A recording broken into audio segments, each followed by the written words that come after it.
அனைவருக்குமே வணக்கம். சற்று முன் கிடைத்திருக்கக்கூடிய ஒரு மிக மிக முக்கியமான செய்தி ஒன்று வெளியாகியுள்ளது. சற்று முன் டாஸ்மார்க்கில் நடந்த ஊழலில் கொடுத்த பிடிஆர் கொடுத்த வாக்குமூலம், ஸ்டாலின் கதை காலி, இது மாதிரி செய்திகள் வெளியே இருக்கு.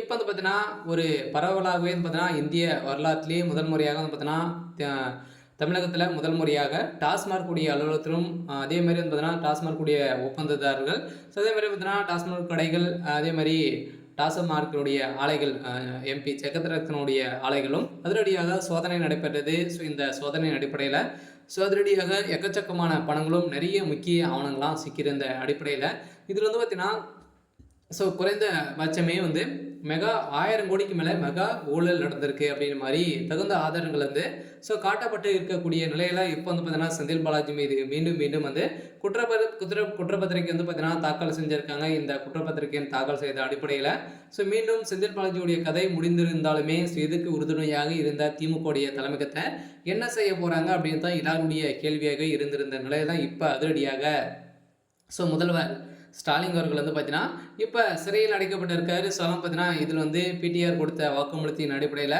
வெளிச்சம் போட்டு காட்டியிருக்காரு. சொல்லலாம் பார்த்தீங்கன்னா இவர் கொடுத்த டாக்குமெண்ட்டின் அடிப்படையில் இப்போ முதல்வர் ஸ்டாலின் அவர்களே சிறைக்கு செல்ல போகிறாரு அப்படின்ற மாதிரி தான் பரவலாகவே பேசப்பட்டிருக்கு. தமிழகத்தில் பெரும் பரபரப்பை ஏற்படுத்தியிருக்கு. இதை பற்றி இந்த வீடியோவில் நம்ம முழுமையாக பார்க்கலாம். அதுக்கு முன்னாடி நம்ம சேனலுக்கு இப்போ தான் நீங்கள் முதல் முறையாக வந்திருக்கீங்க அப்படின்னா மறக்காமல் நம்மளுடைய சேனலை சப்ஸ்கிரைப் பண்ணி சப்போர்ட் பண்ணுங்கள். வாங்க வீடியோக்குள்ளே போகலாம்.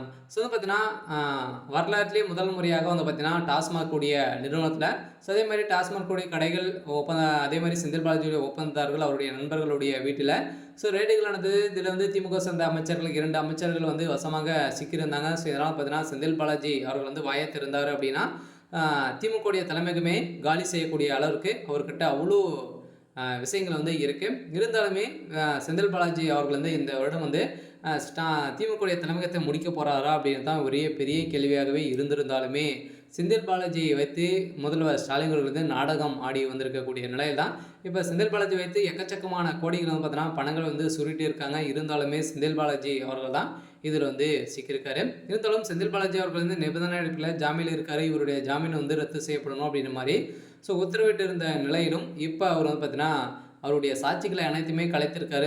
இப்போ நடந்த ஊழலின் அடிப்படையில் வெளிச்சம் போட்டு காட்டியிருக்காங்க. வசமாக மீண்டும் சிக்கியிருக்காரு. செந்தில் பாலாஜியுடைய கதை முடிந்திருக்கு. அதே மாதிரி முதல்வர் ஸ்டாலினுடைய கதை முடிய போகுது. பிடிஆர் கொடுத்த வாக்குமூலத்தின் அடிப்படையில் இப்போ கோபால் குருத்துடைய குடும்பம் கம்பி எண்ணக்கூடிய அளவிற்கு நடந்திருக்கு. இருந்தாலுமே என்ன நடக்க போகுது அப்படின்றத வெயிட் பண்ணி பார்க்கலாம். இது மாதிரி செய்திகளை தெரிஞ்சுக்கணும் அப்படின்னா மறக்காமல் நம்மளுடைய சேனலை சப்ஸ்கிரைப் பண்ணி சப்போர்ட் பண்ணுங்கள். தேங்க்யூ.